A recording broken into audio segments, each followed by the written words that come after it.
أعوذ بالله من الشيطان الرجيم. بسم الله الرحمن الرحيم.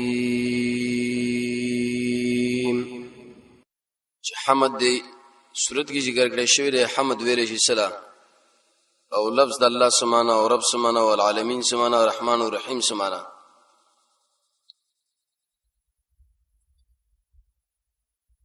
سلورم خبره امتیاز جداواله دی صورت د بل صورت نه. ٹھیک ده. سوره فاتحه هم د قرآن صورت دی، سوره بقره هم د قرآن صورت دی، لیکن د سوره فاتحه او د سوره بقره خپل مابین کې جدایي سره د یو بل نه جداواله سره دي ته ویل شي امتیازات.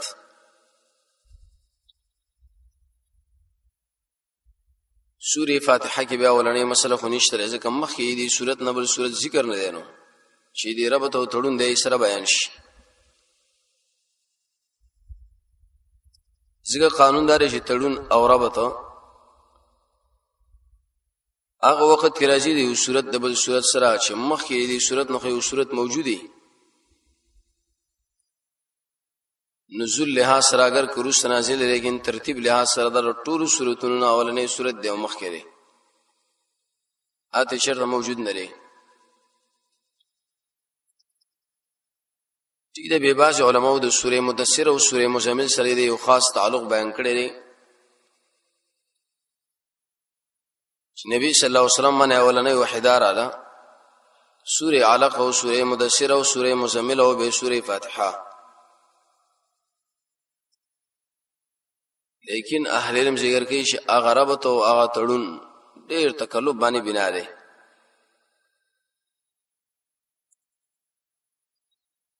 دویمه خبره دی صورت هغه مقصد او دعوه. صورت مرکزی مسله سره د سنه بحث کوي. اهل علم فرمایي د دې پیژندل ځکه ضروری دی چې دا هر صورت د الله تقریر دی د خپل بندگانو له او قانون دار چې کله مقرر یو تقریر کوي نو یو خاص هدف په خپل تقریر کې لري.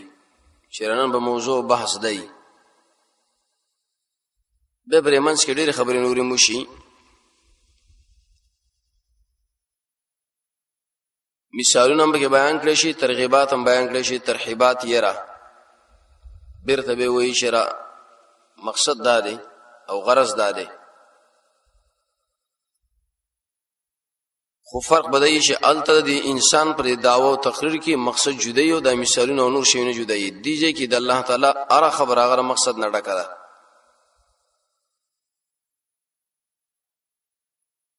مثال کا الله ذکر کوي بس په دې کې د الله پورا مقصد. ترغیب کا الله ذکر کوي یو سړی تشویق راوړي او موضوع لا یا سړی دی او مسری نه یری شره په دې کې دا خبره ده او دا خبره ده. ځکه د الله تعالی دا قرآن ټول د حکمت نه ډک کتاب دی، اوچت کتاب دی او لوی.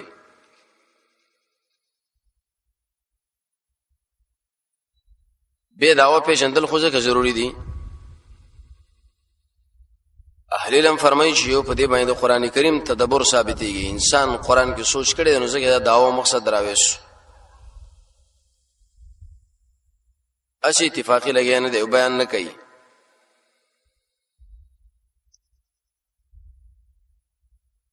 امام بخاری نظم الدرر کی،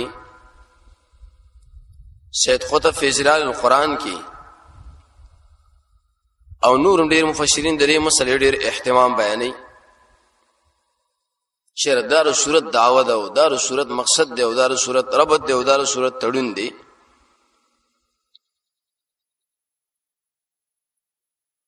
لیکن صحیح طریقہ مفسرین دا ذکر کوي وسړی وګوري شرعي دي صورت مقصد بچي دي صورت هدف بچي که طریقې دا اداره شي اول 3 آیتونه د صورت وګوره او کله چې دا صورت ختميږي هغه ورسنه مضمون وګوره. دي دواړو مضمونونو باندې تا کله سوچ او نظر واچو کومه خبره چې الله ذکر کړو په زابر صورت مقصدی اول او اخر کې مقرره مخبل هغه مقصد او هدف تشریح کوي د قوم له چګور دې خبره باندې شروع شوی دا په دې باندې به اختتام کیږي. بطور مثال سوره فاتحه کې الله ولي ویلي الحمدلله ټول صفاتونه د کمال الله لره دي. اخر کې به وی انعامت علیهم الله تعالی په نعمت کړي. دین دا خبر معلومه شو چې بری صورت کې الله بحث د خپل حمدونو کوي. سوره بقره کې فرمایي یؤمنون بالغیب ایماندار انسانان هغه شی په غیب باندې علم لري ایمان لري. ایمان ځکه د غیب علم خو یوازې الله له ایمان بور باندې لري. موږ نبی نه لري د ایمانم پېښتا د قبر عذاب مونږ نه لري لیکن ایمانم پېښتا جنت جهنم مونږ نه لري ایمانم پېښتا ملائکه مونږ نه لري ایمانم پېښتا الله مونږ نه لري ایمانم پېښتا. د سوره بقره آخر کې به الله مسله د ایمان ذکر کوي چې اے خلکو نیکان خلک دی ویلي چې موږ ایمان راوړې په الله باندې رسول باندې داغه په رسولانو باندې.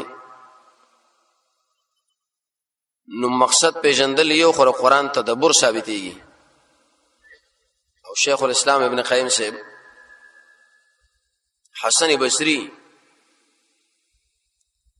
علی بن ابي طالب عبد الله بن عباس دې ټول ویلو چې قرآن سره به سوچ لوري ګوره دې کې اجر نشته. سوچ سره قرآن لوستل تدبر سره لوستل اگر کبا علماء ذکر کړی دي چې نبی صلی الله علیه وسلم فرمایي الف لام میم دا یو حرف نه دی الف ځان له لام ځان له میم ځان له. دل د محدثین لیکي چې نبی صلی الله علیه وسلم حروف مقطعات مثال کې ذکر کړل. د دې حروف مقصد باندې بس یو الله کوي. حدیث د نبی صلی الله علیه وسلم دلیل په دې باندې کوي سړی قرآن باندې پويږي او کنه پويږي در الله اجر ورکړي. دا د خیر نه کتاب دی. نیت به صفا کی په دې کیفیت باندې نیت صفا کی. نن خو مال قرآن یاد نه لري لیکن چې کله تفسیر د قرآن شروع شو ترجمه د قرآن شروع شو نو مخای کې به زبر خالم دې کیفیت باندې چې انسان نه جوړ کې الله به د اجر ورکړي. دا قرآن باندې پويږي او کنه پويږي ذکر قرآن به خپل خیر دی. دویمه فائدہ علماء ذکر کړی دا دعوه زګه پیژندل پکار دي چې د هغه اهتمام سړي له معلوم شي. څومره مهمه خبره ده او لویه خبره ده. اهتمام اهمیت د مسلې کله معلومیږي چې انسان له معلومه شي چې دا مسله الله د سورۃ کې تشریح کوي. حمد بیان کړی دی ایمان بیان کړی دی وغیرہ. دریمه فائدہ باز علماء ذکر کړی دلته دې آیاتونو دې جملو خپل مابین کې بل سره مناسبت کار کوي. په دې طریقه داوا چې کله انسان کړي دی نو ورسره به دلیل راوړي. دنیا کې انسان دا غواړي دې دلیل نو ورسره به نتیجه ذکر کیږي. نو سورت کې الله ویل الحمدلله یا انسان حمدنا خاص الله لره دی او ان شاء الله الحمدلله لري ولی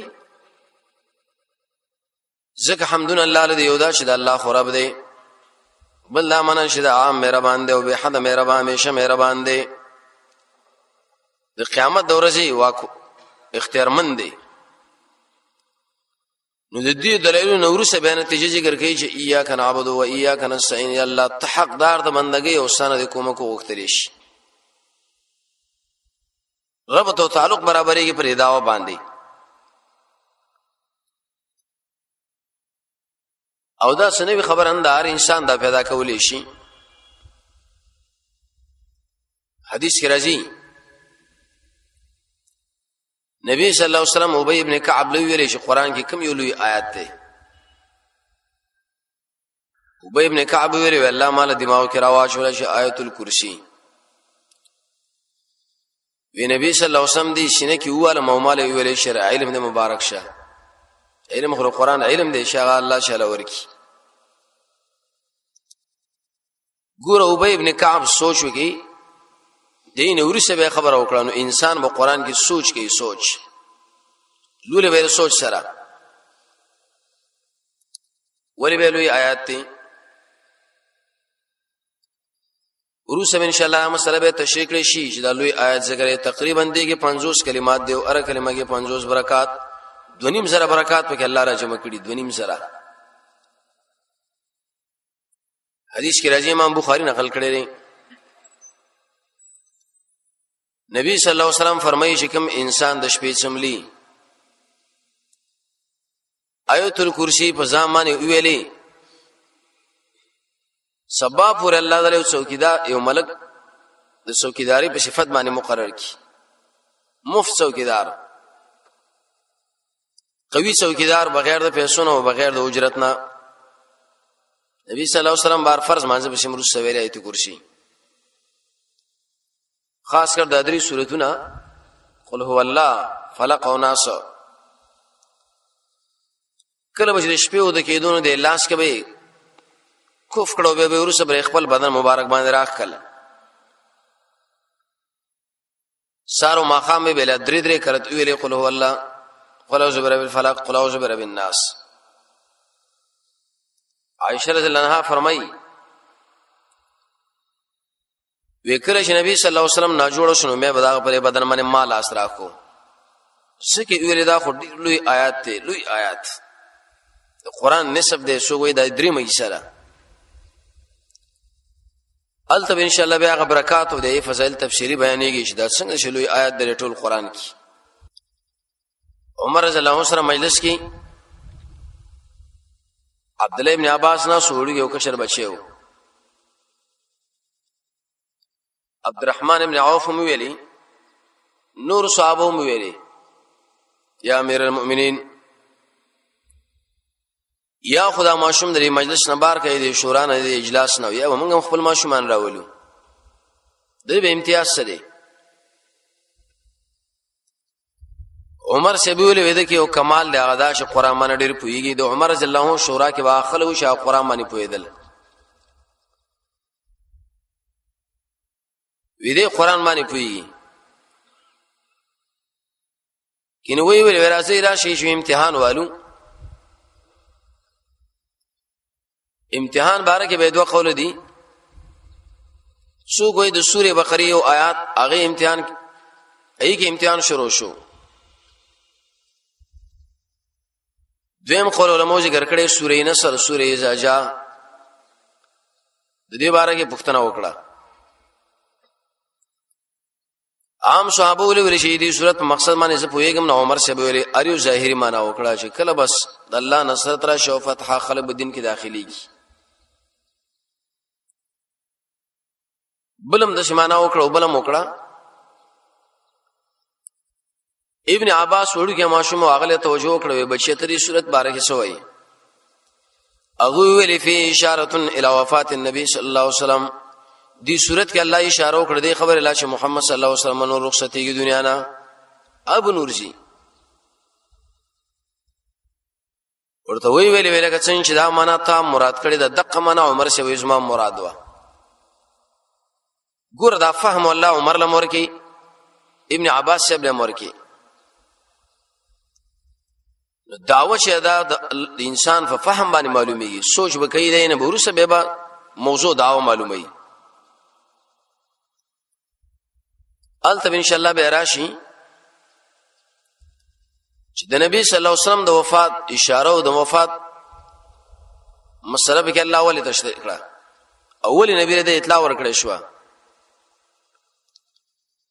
وجدا والله وی نبی صلی الله علیه وسلم خپل کارو کو ملګری پیدا کړه ټول ور د حجۃ الوداع کې راځم کړه سترګې ورمانه یې خوشوي دی نو ورسره به نبی صلی الله علیه وسلم رخصت شلاړو همیشه سړی پات کیږي نه یوځي کی نه یو انسان الله پیدا کیا کارو کې وږي چې کله ملګری پیدا شنو بس استبه الله دا رخصت کی ابن عباس سے بل ابی ابن کعب الله دا قران کې فهم ور کړو داو معلومیږي دا ولني آیتونه ورسنی آیتونه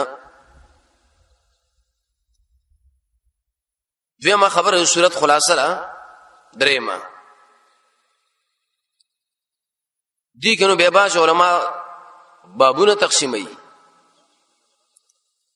یره وې دې صورت کې دومره شي دی او ارایسه کې به دومره بابونه دی اولنې باب دی چې پور دی دي کې دارا مسله دا ټیک دا طریقه خلکو دا خو لیکن مناسب د شنه دا وجدار شدل تر مخاطبین نه سبګه مقصد رکشي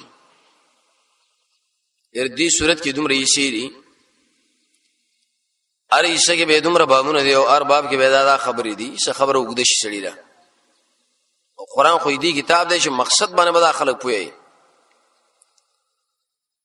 خو طریقه علماء دا ذکر کړی دا چې څومره درس انسان بیانې بس دا هغه حاصل لا والو مخاطبین له پیش کا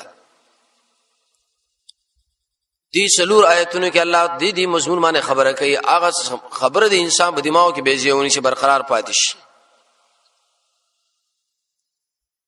دې به دا مقصد نه چې انسان بابونه ذکر کړه دا کار غلطو کې صحیح کار دی خو لیکن د انسان دا مقصد به ګډوډ شي وګړي شي خبره وګد شي مخاطب به پوي نشي بل امتیازات دا معنا د صورت د بل صورت نه جداواله دا به د انسانو پیژني چې سوره فاتحه کې الله دې خبره له اشاره وکړو سوره بقره کې دا خبره نشته نو کله چې سوره فاتحه ستاسو مخې لړا شي د ټکه تعالی معلومه شي چې دا او بقره مابین کې دا جداواله دي امتیاز پیژندل هم ضروری دي نو ار کله چې دا څلور خبري اجمالی تشریح شوي زين لوزا سوال لازم چې د دې سوره فاتحه په مقصد اخر شي څه خبره باندې وځ دا تفصیل او تشریح ورګي بعض مشایخ دا مقصد ذکر کړی دی العبادت لله تعالی والاستعانه من الله د الله تعالی بندگی دا او داغه مقصد هم بګو مقصد سوال کولم دی الله تم له صبر بندگی باندې کومه کراکا ایاک نعبد و ایاک نستعين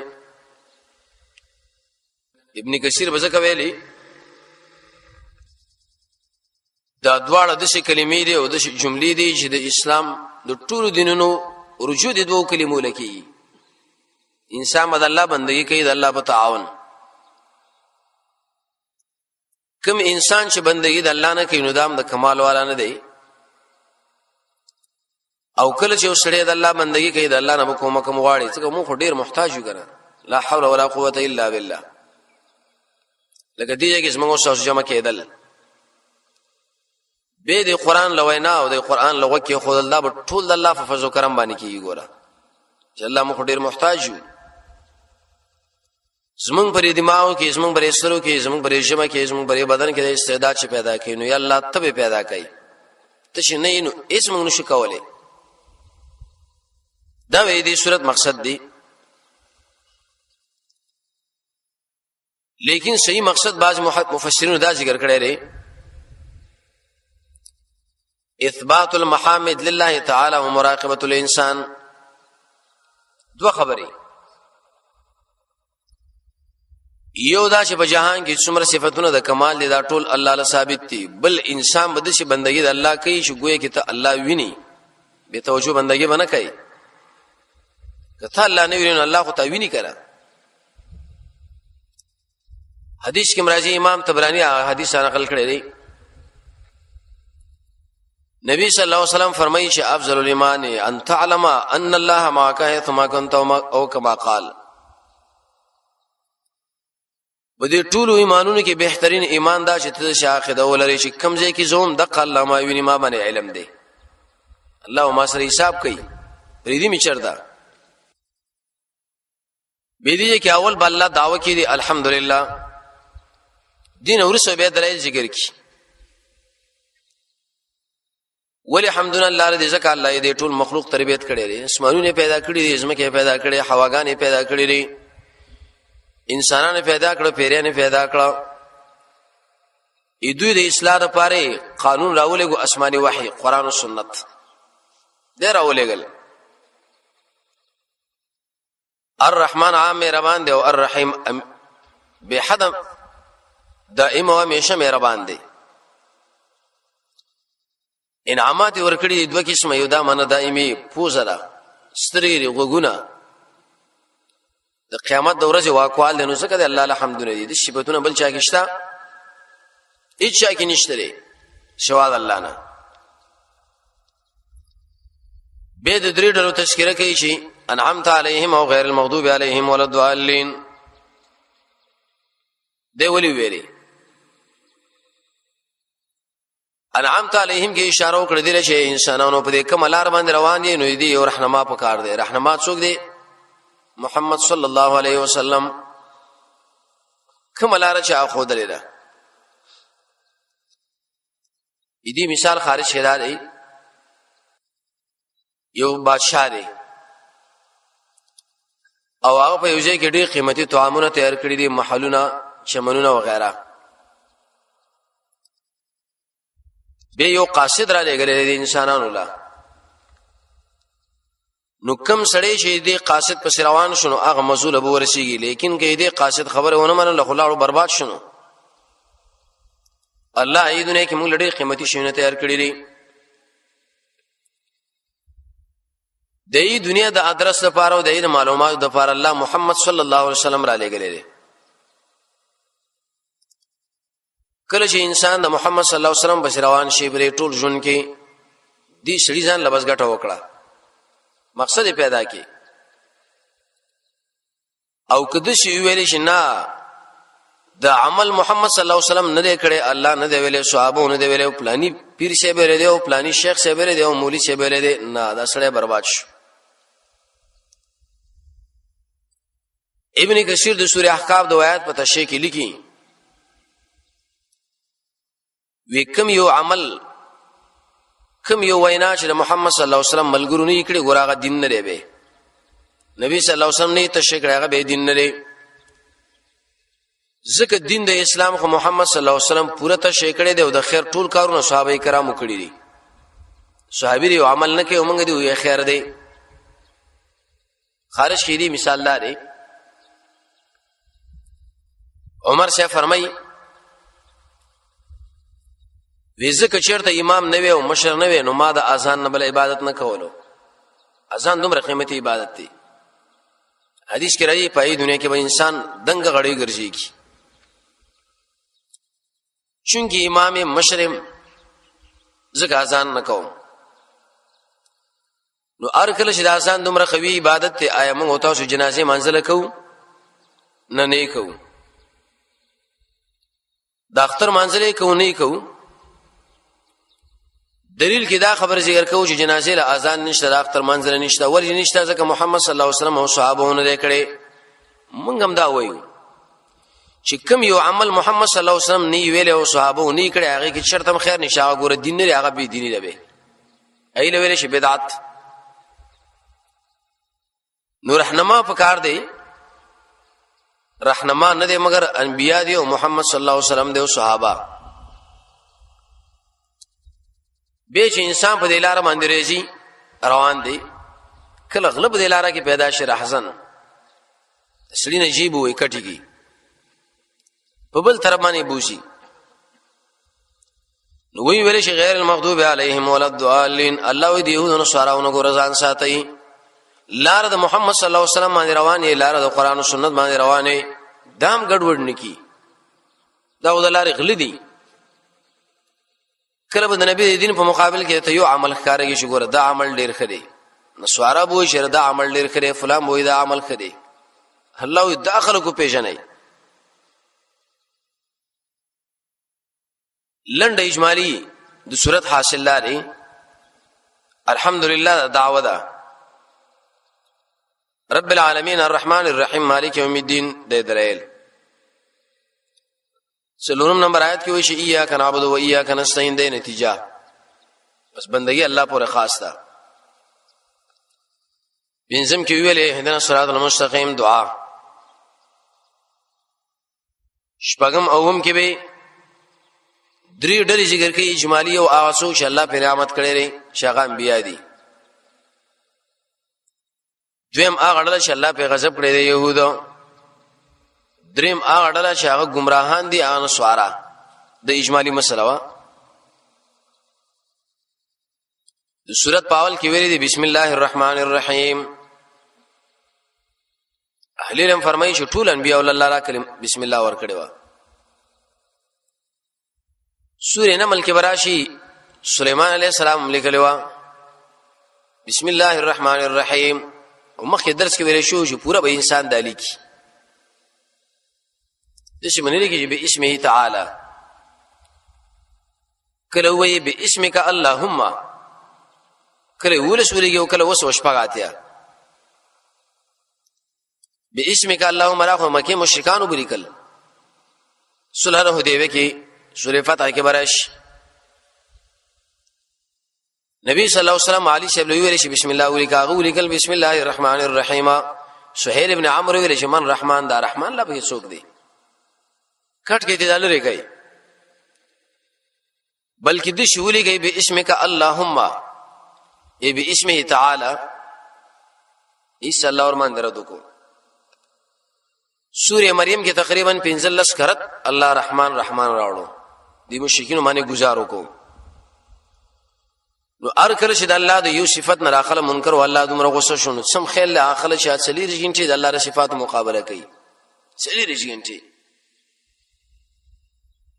قران او سنت کې د الله تعالی ډېر صفاتونه ذکر کړي شوی او څه خلک د مقابله شروع کړي شنه مقصد دې دا نه دی بلکې د مقصد دی خلکو باندې الله غوسه نه ډېر انتهاجات بغوسي.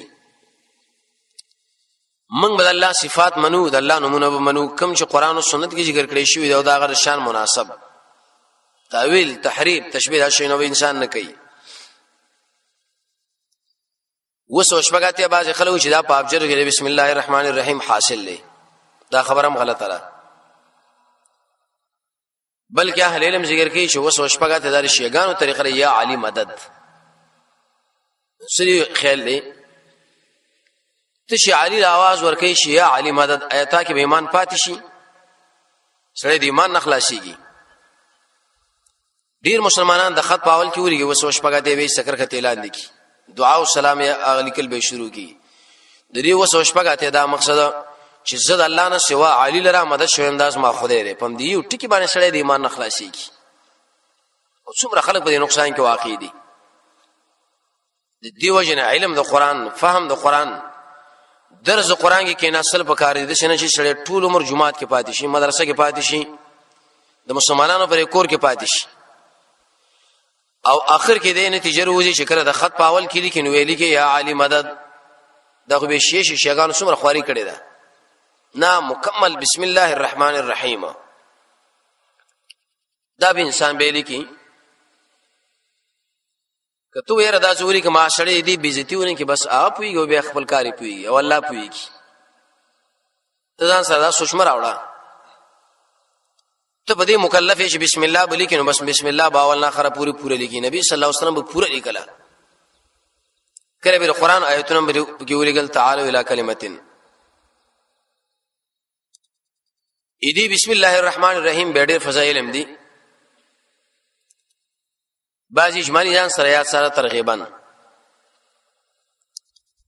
خلک صباح علماء ویلي دی دا خدای الله اسم اعظم هم دی. امام ترمذی احادیث ذکر کړی دی نبی صلی الله علیه وسلم فرمایي چې کوم یو انسان اسم اعظم په دعا کې ذکر کې الله دعا قبلې. علماء دې ډېر اقوال ذکر کړي شهره دا کوم نوم دی لکه څنګه چې ليله القدر او اسم اعظم الله هم نشي نه دی معلوم کړي مقصد دا چې انسان د الله ټول نمونه یاد کړي ټول سره خپل ځان عادت کړي.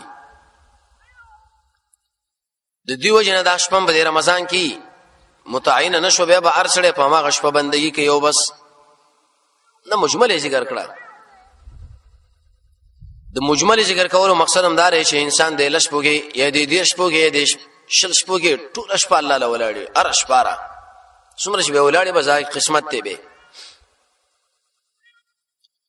یو عالم به لیکي چې بسم الله الرحمن الرحیم یو قول د علماء داره چې دا د الله اسم اعظم دی الله بس په دې کې دا خبره ذکر کړې ده د الله نه په دعا غواړل الله ته قبلې. دویم فضیلت علماء دا ذکر کړی دی چې د هر کار په اول کې بسم الله الرحمن الرحیم انسان به وایي بسم الله وایي بسم الله. روړی په اول کې د هر کار د نیکی کار چې انسان شروع کوي نو بسم الله. د دې وجه چې شریعت د هر کار په اول کې دا شی لازم کړی دا خو ډیر فایده مند دی کنه. دغه ډیر خیر دی او شتواله لري. یو روایت کې مرাজি اگر که سندن اور باندې علماء کلام کړي لیکن ابن کثیر اور د حسن حدیث ویل لري کل امر زبال. نبی صلی الله علیه وسلم فرمایي چې کله انسان یو کار کوي دی په اول کې بسم الله ونه وای هغه کاوده شي کار روړې خوراکي قبلي قبلا دې کار کې بل خیر وانی شي خیر په بالکل نشه سره.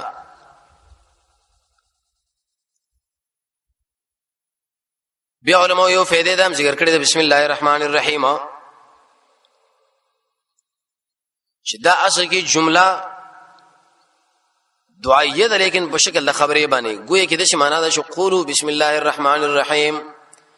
اے انسانانو وایي کنه چې بسم الله الرحمن الرحیم. الله موږ له ذهن راکړي. څه مطلب؟ دې دا مطلب لکه څنګه چې تاسو له الله امر کړی دی الله په خپل هم وایي او هر هغه انسان چې هغه د جوړ فطرت والی صحیح فطرت والی هغه په کار دا چې د کار په اول کې وایي بسم الله الرحمن الرحیم. ای بسم الله ډوډۍ خوري کته چیرته او داس کوي قبل کار د نه کوي کنو بس بسم الله ویل په کار دي کې ډېر خیر دی. دویمه فائدہ پر بسم الله الرحمن الرحیم کې اشاره ده ل چې دا کم کار ما شروع کړی دا د الله نه فرمانه کار نه دی ځکه خو د الله نوم ذکر کوي بسم الله. دا د شو کار دی چې په دې باندې الله خوشاليږي. بل یو فائدہ علماء دا ذکر کړی دا بسم الله الرحمن الرحیم کې دې کې د الله ډېر مزیدار نومونه دی او پکې الله دې رحمان دې او رحیم دې. د الله په دې نومونو باندې انسان باید برکت حاصل کړي. الله ستاسو په دې نوم باندې موږ برکت حاصلو ته موږ سره کومه کوي. ټیک ده کله انسان غلطي وشي نو امید ده چې الله به بخنم نصیب کړي. دا فائدہ پر بسم الله کې پرته ده. باج علماء دا خبره ذکر کړی دا وېدی کې اشاره ده دیلا چې د اول د قران ای باندې عمل کیږي. اقرا بسم ربک الذی خلق سورہ علق الله سویل دي اے نبی الولا د الله په نوم باندې الولا. پنځه ایتونه چې کله نبی صلی الله علیه وسلم نازل شو انت براش رسول الله بری دی نبوت نمخ کې دی غار کې نسو الله بندگی به کول دی ابراهیم علیه السلام د ملت برابر. جبريل اور دراغه ورته ویل شي اقرا الولا یزو قاری نه ما لسل ناراضي وی اقرا الولا زرو سومن وینه پویګم دریم کرتی وی اقرا الولا وی سو الولا ما وی اقرا الولا بسم ربک الذی خلق دا ایتونه نازل شو. نبی صلی الله علیه وسلم زور کې حدیث کې راځي رسول الله فرمایي حتا بلغنی من الجهد تر دې پورې شي جبريل وېزمانه زور واخصو د زور راکې د حدیث دوه مقصد یو دا چې مانه خله وېستا دویم جبريل چې ریږي کې ونی ولم وې دومره زور مال راکې چې ما جبريل لکاته دا غنه خله لاړه جبريل نشه خله جن څومره زور دی نبی له ور کړی لري. البته ان شاء الله به راشه محدثین لري حکمتونه ذکر کوي چې داږي کې ولي ونی او ولي زور کې هغه علوم د جبريل ورنقل شو رسول الله عليه السلام. کله جراحت شمو د پور د غرله موقعه جبريل په مخبل شکل کې وشپک سو وزري ټول اطراف د اسمان ډکړي و. نبی صلی الله علیه وسلم یې رااله انسان طبعا یریګنو اواز په وکي د شوله کرسي کې شناس نبی صلی الله علیه وسلم فرمایي انما انا جبريل وانت رسول الله زه جبريل معتد الله رسولي. نو الت باسم ربک ټکی راغله دي چې کله سړی وې بسم الله الرحمن الرحیم د الله د حکم منل پکې کیږي او د الله حکم منل او کمال لنه به. بلو فائدہ علماء دا ذکر کړي چې الله په انسان باندې ډېر انعامات کړي. لوی نعمت دا ژبه ده، نطق. سورہ رحمان کې براشي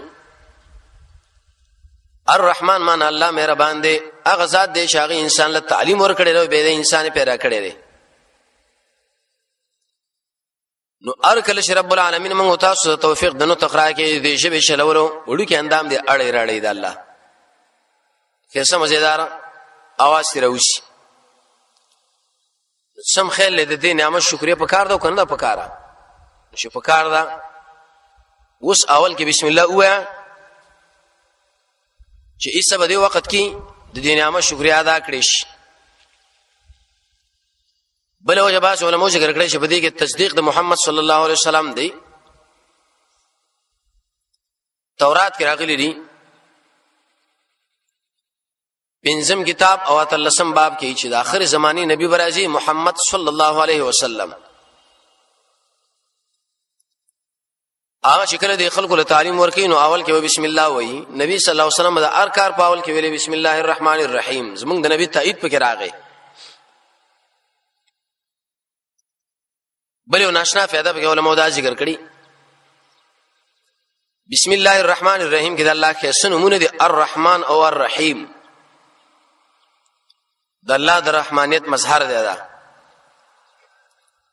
نو اے انسانانو کو وګړي چې د الله رحمت ځان لرا واړوي کما څه باندې راوړي الله یو قران باندې راوړي. قران شروع کړي. حدیث کې راځي نبی صلی الله علیه وسلم فرمایي مجتمع قوم فی بیت من بیوت الله تعالی چې خلق د الله په کورون د الله ر کورون نه په کور کې نه راجمع کیږي لکه دا مجلس چې مقصد د خلکو د قران کریم تدریس او د قران کریم تلاوت مگر درې لوی سلور لوی انعامات دوی متوجي کیږي. لوی اول مزیدار نعمت یو خو نبی صلی الله علیه وسلم فرمایي دی خلکو باندې الله سکینه او دل رحم نازلې سکون. بل مجلس کې به خیر او سکون نه لکه دې مجلس کې. دویم نبی صلی الله علیه وسلم فرمایي دی خلکو باندې الله رحمت متوجي. او دریم ناشنا خبردار محمد صلی الله علیه وسلم فرمایي چې دا یو انسان الله له ملائکه جماعت کې دی. توجه دی خو سم خیال لږ دا لوی الله د ملائکه په جماعت کې دا وړوکی کار دی کلوې کار دی ډیر انتهایی لوی کار دی. حدیث دام راځي کله چې دا مجلس آخر لرشي رسول الله فرمایي الله ملائکه له وی چې اے ملائکه گواشه دي ټول انسانانو لما بخنه نصیب کړه. ټول انسانانو لا دا چې کله انسان مړ شي به دې معلومات کیږي چې راځي دې قران نه څه څومره फायदा وا دې درس او تدریس څومره फायदा وا. وی ملائکه عرض وکړي چې الله دی کې یو ملګری قران لناسو بل سړی راغی دا قران والا سره کارو قران لخونه وناسته. الله تعالی فرمایي چې دا دومره د خیر مجلس دی د خیر او برکت نه ډک دی اغله مې بخنه نصیب کړه هم د شیته خالی نشي هم معاف کړې شو. بل لوی فائدہ پکې دا چې د قران کریم تلاوت دا ډېر لوی عبادت دی. حدیث کې راځي لوی عبادت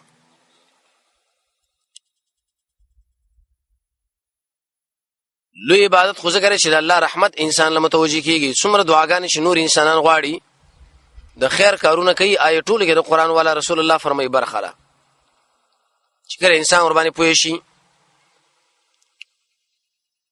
بل ناشنا فائدہ علماء دا ذکر کړي چې انسان بر قران نه فائدہ اخلي خو به دې شرط نرم زړه والي نرم هر سره قران نه پیدم نشي اخسته. او مخکې دا ویل ورسره براشي قران کې چې د انسان زړه نرميږي پس چې سره دا وګړي زما زړه نرم دی او نرم شي.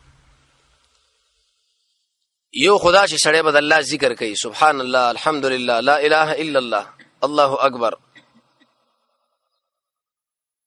رسول الله فرمایي چې بدین نرميږي.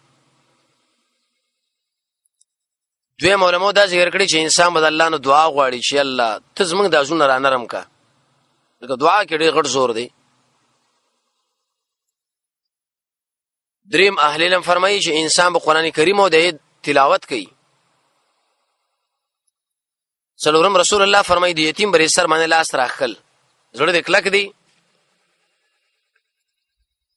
لاړ شه شرط یتیم وګورو داغه بر سر باندې لاس راکاګه چې لاس راخلو یې صبر الله رضا نرم کی.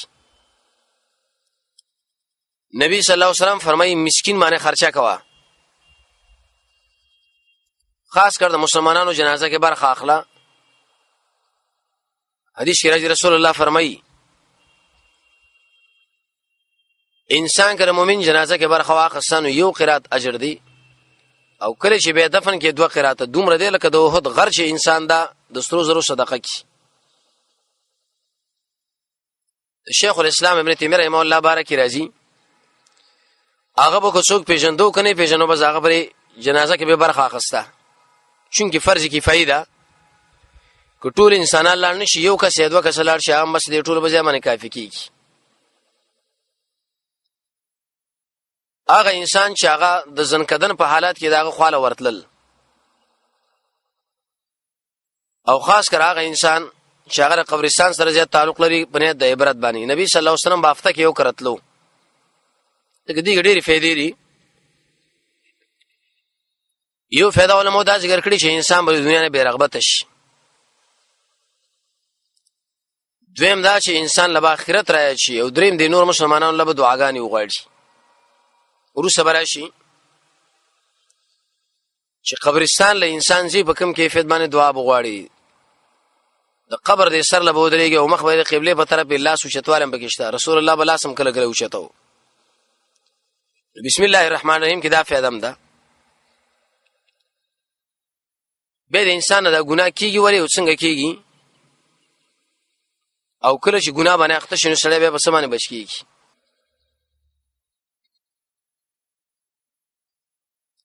د انسان نه بیره ګناه کیږي ولی د ګډیر انسانانو سره دا سوال پیدا شي چې موږ نیک کارونه کوو نو ایسه موږ نه دا کارونه کله خراب شي، عبادت خوندم ګډوډ شي. بس صحیح ده، بس دی. علماء د ډېری وجه ذکر کړی یو وجه دا لانک مکلف بالمجاهده، انسان پرې باندې مکلف دی چې ابو کوشش کوي بار بار.